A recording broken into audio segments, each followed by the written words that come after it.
अस्सलामुअलैकुम वरहमतुल्लाहि वबरकातुहू। बिस्मिल्लाहिर्रहमानिर्रहीम।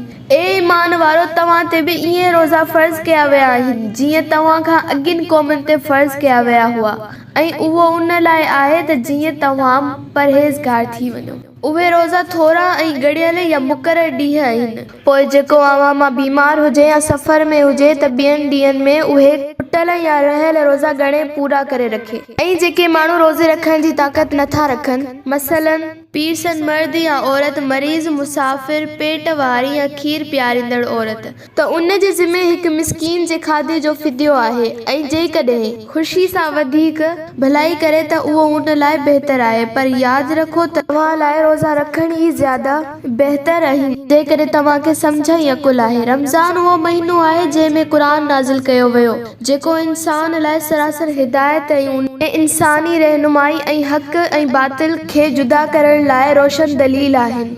पोइ तव्हां मां जंहिं ख़ुश नसीब खे हीउ महीनो मिले त उन में लाज़िमी रोज़ा रखे।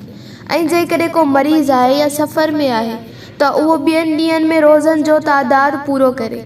यादि रखो त अल्लाह तव्हां सां आसानी ऐं नरमी करणु चाहे थो ऐं ॾुखियाई या सख़्ती करणु नथो घुरे। बसि तव्हां रोज़े जी तादाद खे पूरो करियो ऐं अल्लाह जेका अव्हांखे हिदायत नसीब कई आहे उन जो एहसान मञियो, संदसि वॾाई बयानु करियो ऐं मन शुक्रगुज़ार थियो। ऐं ए मोहम्मद सल्लल्लाहु अलैहि वसल्लम, जॾहिं बुचा बाना तोखां जे मुतालिक़ पुछनि त उन्हनि खे ॿुधाए त बेशक मां उन्हनि जे वेझो ऐं क़रीब आहियां। सॾण वारो जॾहिं मूंखे सॾे थो त मां संदसि सॾु सुञां थो ऐं संदसि सॾु वर्णायां थो। तंहिं करे मुंहिंजे सॾ ते लब्बैक चवनि ऐं हुक्मनि खे मञनि ऐं मूं ते ईमान आणनि त मन हिदायत हासिल कनि। तव्हां लाइ रोज़नि वारी रातुनि में पंहिंजी ज़ालुनि सां सोबत करण खे हलाल कयो वियो आहे।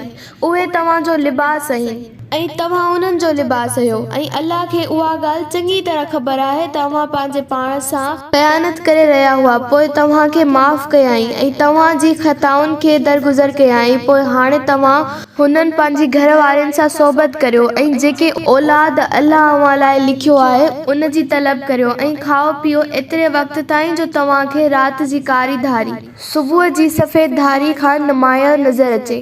ऐं पोइ राति अचण ताईं यानी सिज लथे पंहिंजो रोज़ो पूरो करियो। ऐं जेकॾहिं मस्जिद में ॾहो कढो यानी इत्तिकाफ़ में वियो त पंहिंजी घर वारनि सां सोबत न करियो। ऐं यादि रखो त उहे अल्लाह जूं हदूं आहिनि, तंहिं करे उन्हनि जे वेझो न वञो। अहिड़ी तरह अल्लाह पंहिंजे आयतुनि हुक्मनि खे माण्हुनि लाइ खोले खोले बयानु कयो आहे त मन उहे नाफ़रमानी खां बचनि ऐं परहेज़गार थियनि। ऐं तव्हां पंहिंजा माल ऐं मिल्कियतूं पाण में नाहक़ हज़म न करियो ऐं न वरी उन माल खे ॼाणे वाणे हाकिमनि जे अॻियां रिश्वत तौरु पेश करे कंहिंजी मिल्कियत जो कुझु हिसो ज़ुल्म सां खाओ।